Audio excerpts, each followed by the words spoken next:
I thought, suppose I practice the breathingless meditation. So I stopped the in-breaths and out-breaths through my mouth and nose. While I did so, there was a loud sound of winds coming out from my ear holes. Just as there is a loud sound when the smith's bellows are blown, so too, while I stopped the in-breaths and out-breaths through my nose and ears, and nose and mouth. While I stopped the in-breaths through my nose and mouth, there was a loud sound of winds coming through my ear holes. But although tireless energy was aroused in me and unremitting mindfulness was established, my body was overwrought and uncalm because I was exhausted by the painful striving. But such painful feeling that arose in me did not invade my mind and remain. Stop here for a moment again. You see these two cases, the Buddha used so much effort and the body was in great pain. But you notice here, his tireless energy was aroused in me and unremitting mindfulness was established. Because his concentration was so good, the mindfulness did not slip. And even the painful feeling that arose, extreme pain, did not manage to invade his mind and remain because his mind was so strong. That happens with somebody like the Buddha who has attained the arupas, arupa jhanas. I thought, suppose I practice further the breathingless meditation. So I stopped the in-breaths and out-breaths to my mouth, nose and ears.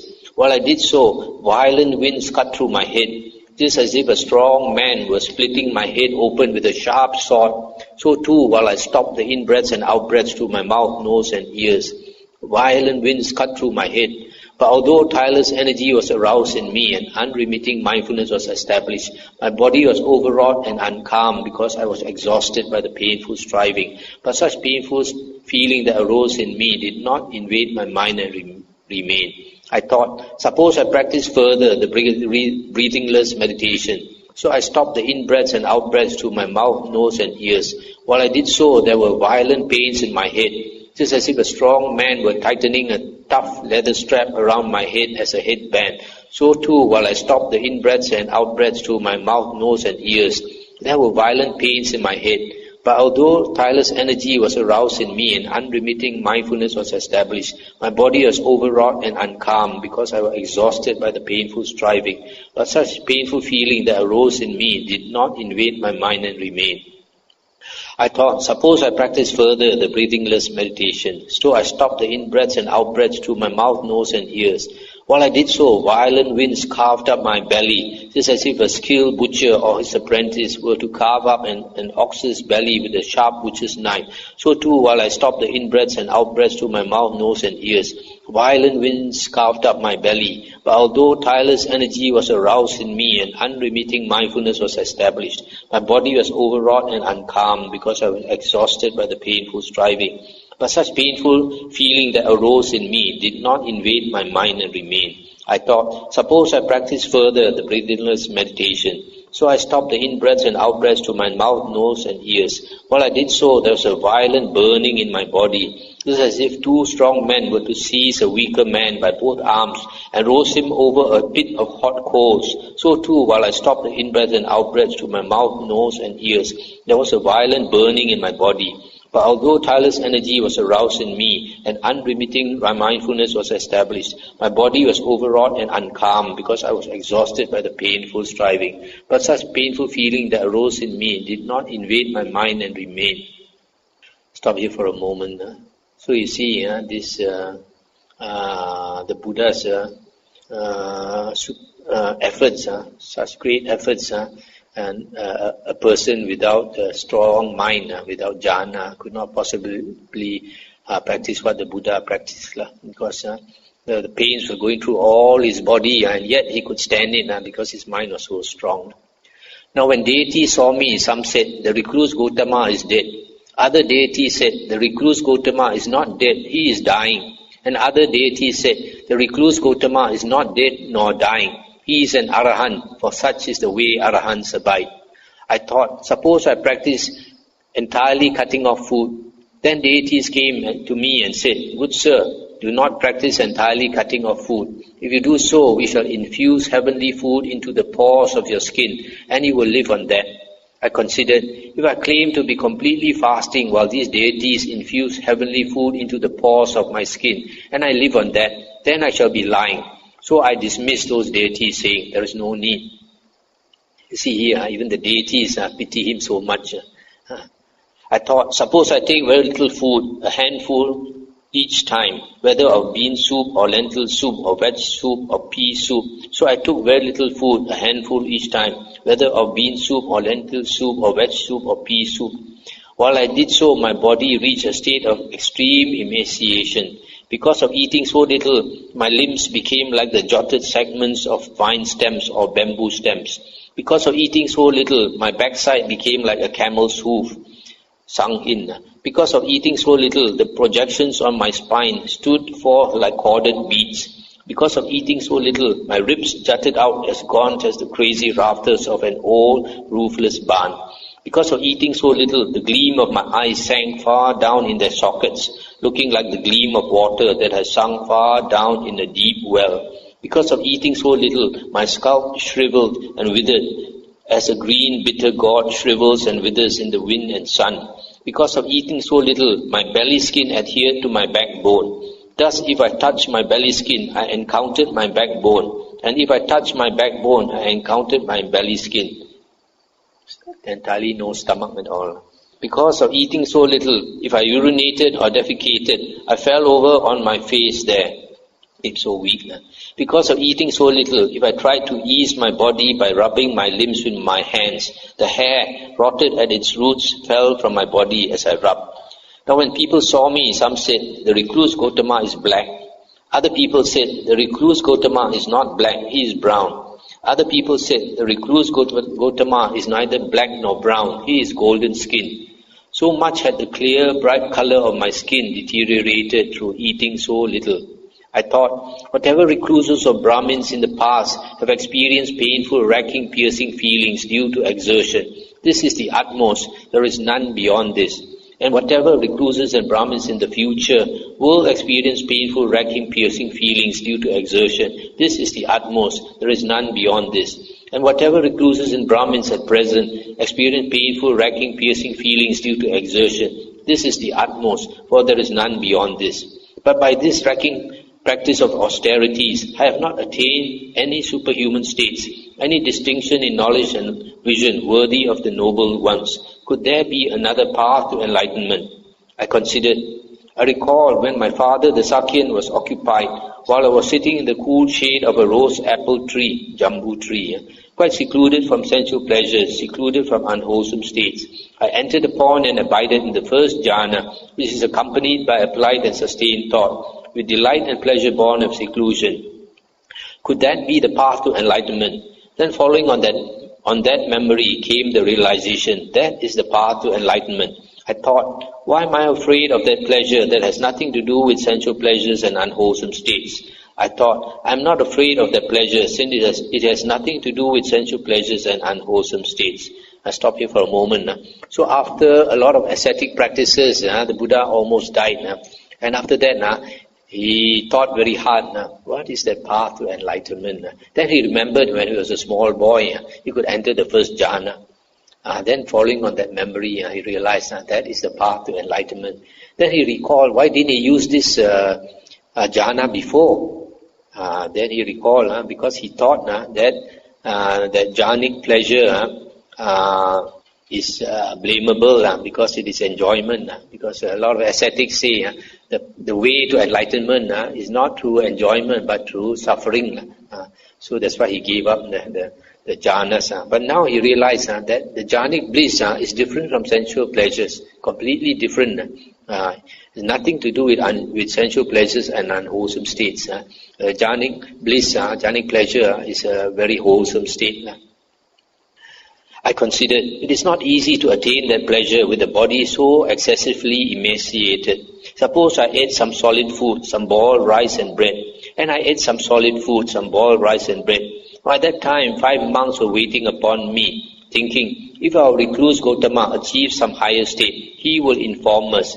But when I ate the boiled rice and bread, the 5 monks were disgusted and left me, thinking, the recluse Gautama now lives luxuriously. He has given up his striving and reverted to luxury. Stop here for a moment. These 5 monks were his disciples, and they were all striving together. But when the Buddha decided to take the middle path, they looked down on him and left him. Now when I had eaten solid food and regained my strength, then quite secluded from sensual pleasures, secluded from unwholesome states, I entered upon and abided in the first jhana, which is accompanied by applied and sustained thought, with delight and pleasure born of seclusion. But such pleasant feeling that arose in me did not invade my mind and remain. Stop here for a moment. This is very important. The pleasant feeling that arises in meditation does not invade the mind and remain. There's a sutta, I think Majjhima Nikaya, Sutta 43, where one Arahant said that worldly pleasures, when we engage in worldly pleasures, there is a tendency to crave for it. There's a natural tendency to crave for it. Just like a child, after eating ice cream or chocolate, there's a tendency to crave for it. But with jhanic bliss, the mind in jhana is so strong, it's in complete control of itself. So even when pleasant feelings arise, it does not invade the mind and remain. There is no tendency to lust for this jhanic bliss that is stated in the Majjhima Nikaya, Sutta 43. With the stilling of applied and sustained thought, I entered upon and abided in the second jhana, then in the third jhana, fourth jhana. But such pleasant feeling that arose in me did not invade my mind and remain. When my concentrated mind was thus purified, bright, unblemished, rid of imperfection, malleable, wieldy, steady, and attained to imperturbability, I directed it to the knowledge of the recollection of past lives. Stop here for a moment now. So you see here, before the Buddha could recollect his past lives, he had to attain the 4 jhanas. After attaining the 4 jhanas, the Buddha says, the mind is concentrated, purified, bright, unblemished, rid of imperfection, malleable, wieldy, steady, and attained to imperturbability. In the right state to use. Then he recollected his many 4 past lives. This was his first true knowledge attained by me in the first watch of the night. Then after that, he attained the second knowledge, the knowledge of passing away and reappearance of beings, which we read earlier. This was the second knowledge. And then the third knowledge he attained was the understanding the 4 noble truths and the asavas, destruction of the asavas. When I knew and saw thus, my mind was liberated from the chain of sensual desire, being, and ignorance. When it was liberated, there came the knowledge it is liberated. I directly knew birth is destroyed, the holy life has been lived. What had to be done has been done. There is no more coming to any state of being. Agivesana, I recall teaching the Dhamma to an assembly of many hundreds. Perhaps each person thinks the recluse Gautama is teaching the Dhamma especially for me. But it should not be so regarded. The Tathagata teaches the Dhamma to others only to give them knowledge. When the talk is finished, Agivesana, then I steady my mind internally, quieten it, bring it to singleness, and concentrate it on that same sign of concentration as before, in which I constantly abide. Stop here for a moment. So here the Buddha, when he is not in meditation, then he teaches the Dhamma. But when he is not teaching the Dhamma to others, he is constantly in the jhanas, the same sign of concentration, concentrating on that same sign of concentration as before, in which I constantly abide. Arahants always abide in the jhanas. And then this man said, this can be believed of Master Gautama, since he is Arahant Sammasambuddha. But does Master Gautama recall sleeping during the day? The Buddha said, I recall at Agivesana in the last month of the hot season. On returning from my alms round after my meal, I lay out my outer robe folded in 4, and lying down on my right side, I fall asleep mindful and fully aware. I stop here for a moment. Arahants are supposed to have sati, mindfulness, or recollection, 24 hours a day. Their mind is so strong, even when they fall asleep, their mind is mindful. The body is resting, the mind is resting, but the mindfulness does not stop 24 hours a day. And this Saccaka said, some recluses and Brahmins call that abiding in delusion, Master Gotama. And Buddha said, it is not in such a way that one is deluded or undeluded, Agivesana. As to how one is deluded or undeluded, listen and attend closely to what I shall say. Yes, sir, Saccaka, the Diganta's son, replied. The Blessed One said, him I call deluded, Agivesana, who has not abandoned the taints that defile, bring renewal of being, give trouble, ripen in suffering, and lead to future birth, aging, and death. For it is with the non-abandoning of the taints that one is deluded. Him I call undeluded, who has abandoned the taints that defile, bring the renewal of being, give trouble, ripen in suffering, and lead to future birth, aging, and death. For it is with the abandoning of the taints that one is undeluded. The Tathagata Agivesana has abandoned the taints that defile, bring renewal of being, give trouble, ripen in suffering, and lead to future birth, aging, and death. He has cut them off at the root, made them like a palm stump, done away with them so that they are no longer subject to future arising. Just as a palm tree whose crown is cut off is incapable of further growth, so too the Tathagata has abandoned the taints that defile, done away with them so that they are no longer subject to future arising. When this was said, Saccaka, the Niganta's son, said, it is wonderful, Master Gotama. It is marvelous how when Master Gotama is spoken to offensively again and again, assailed by discourteous courses of speech, the color of his skin brightens and the color of his face clears, as is to be expected of one who is Arahant Sammasambuddha. I recall Master Gotama engaging Purana Kassapa in debate. And then he prevaricated, led the talk aside, and showed anger, hate, and bitterness. But when Master Gotama is spoken to offensively again and again, assaulted by discourteous courses of speech, the color of his skin brightens and the color of his face clears, as to be expected of one who is Arahant and Sammasambuddha. I recall Master Gotama engaging Makali Gosala, the same way Ajita Kesa Kambalin, Pakuda Kachayana, Sanjaya Balati Putta, Niganta Nata Putta in debate, and then they prevaricated, led the talk aside, and showed anger, hate, and bitterness. But when Master Gotama is spoken to offensively again and again, assailed by discourteous courses of speech, the color of his skin brightens and the color of his face clears, as to be expected of one who is Arahant Sammasambuddha. And now, Master Gotama, we depart. We are busy and have much to do. Now is the time, Agivesana, to do as you think fit. Then Saccaka, the Diganta's son, having delighted and rejoiced in the Blessed One's words, got up from his seat and departed. That's the end of the sutta. So this last part, when this Saccaka, because he's such a great debater, when he corners these external eccentrics, they can't answer him properly. They get angry.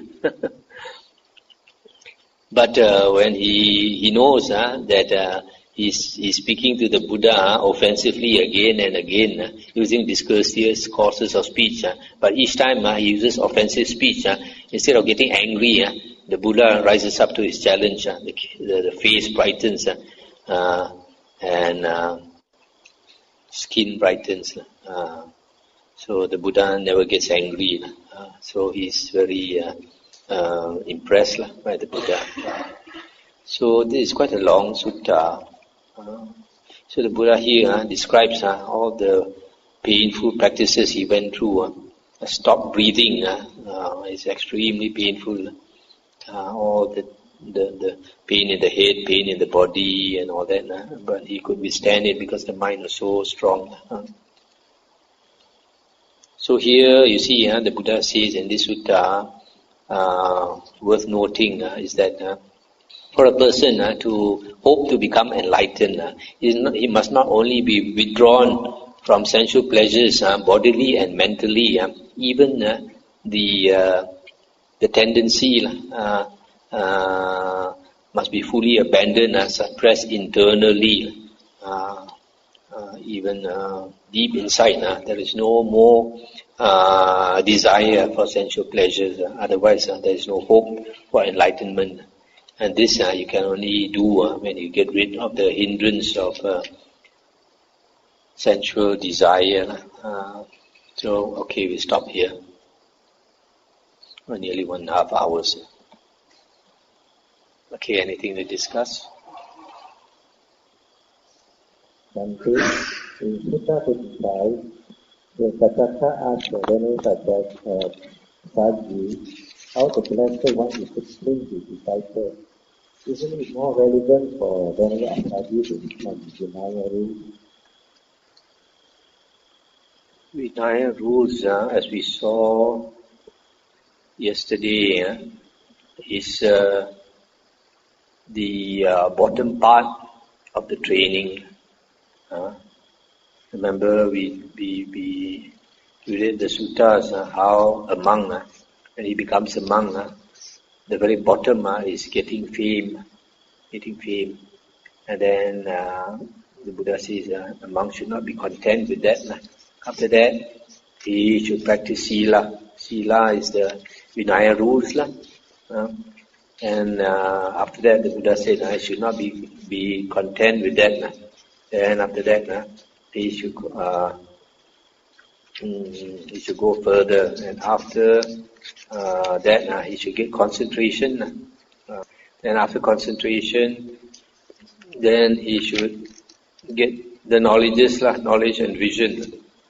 Knowledge and vision, the different Aryan stages. So, Vinaya is a tool, but to become enlightened, the Dhamma is more important. Dhamma is more important than Vinaya. So that's why the Buddha always mentions Dhamma Vinaya, Dhamma first and then Vinaya.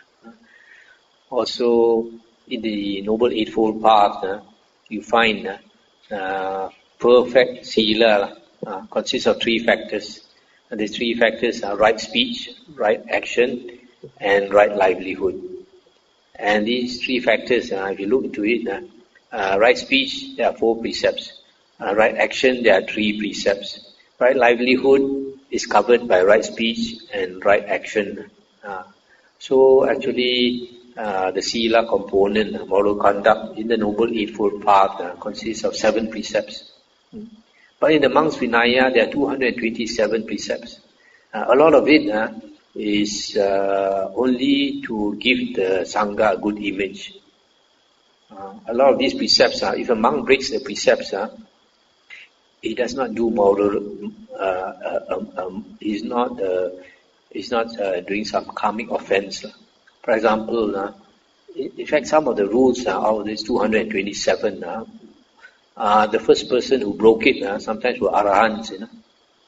For example, once an arahant, he came to a certain town. He was traveling long distance, so he came to a certain town. Then he wanted to look for a place to stay. And I guess during those times, they had these rest houses. And the person in charge, the manager of the rest house, was a woman. And this arahant, I'm not sure whether it was Anuruddha, happened to be a very handsome arahant. So, and also the rest house happened to be full. So he came in the evening and he wanted a place to stay. So the manager found that all the rooms are full. So the manager told him, all the rooms are taken up, but if you don't mind, you can take my room. Then being an arahant, he doesn't have any. His mind is very straightforward. Thought, any room will do. So he agreed. So he went to live in that room. But in the middle of the night, this woman came to tempt him. Took off the clothes and everything. But because he was an arahant, he was not moved. He didn't do anything. And then after that, the woman apologized to him. And then after that, the next morning he left. When he went back to the monastery, he told other monks what happened. And then the other monks informed the Buddha. Then the Buddha called him up. And then in front of everybody, made this rule. Any monk, when he stays anywhere, you cannot stay in a place where there is a woman. So this is one of the rules. First was spoken by a monk. Another one was, there was one ascetic arahant. He lived high up in the hills. And then when he goes on alms round, he has to walk a very long distance, several kilometers to the village for alms food. So after he gets his alms food, he walks a long distance back to the hill, the top of the hill. So he stays there. And because it takes so long to walk up and down, he thought the food that he has taken, he will keep overnight, and it could last him 3 or 4 days. So 3 or 4 days once, he will come on arms round. So after eating the food the first day, the next day he will dry it in the sun. So it becomes dry, he can still eat for another few more days. So when the Buddha heard about it, the Buddha said, no, now you cannot store your food overnight. Every day you have to come and beg for your food. So there's nothing wrong, actually morally wrong, with keeping the food overnight, right?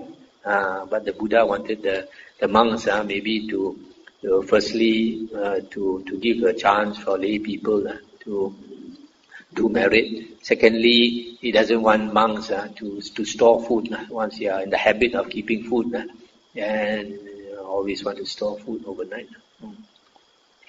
He wants the monks to be free of all these things. Once you store food, there's something to tie you down. But you don't store anything, you don't keep anything. Anytime you can travel anywhere, like the Buddha says, like a bird. Just it needs a pair of wings, it can fly anywhere. So monk's property just is set of 3 robes and alms bowl. He can go everywhere he wants. And that's the problem with China. The emperor didn't have the wisdom of the Buddha. He forced the monks to be vegetarians. After that, the monks could not travel like a bird, going anywhere and beg for food. Clip their wings. They had to stay put in the monastery and cook their own food and do chanting to get money and all these things. So actually in the Buddha's discipline, taking a particular type of food, choosy about food, is an impediment in the holy life. That's why the Buddha disallowed monks to become vegetarians. Devadatta asked the Buddha to make this rule so that monks must become vegetarians. The Buddha said no. The Buddha said, as long as we eat meat which is pure in 3 respects, you don't see, you don't hear, you don't suspect that it was purposely killed for you, then you take it with no coming offense. And that is very suitable for a monk. Then monk can go anywhere, live anywhere. Because basically a monk has to live in lonely places. The Buddha wants the monks to live in lonely places, like he himself. And if you do that, you cannot be choosy about your food. Okay, let's start some merit.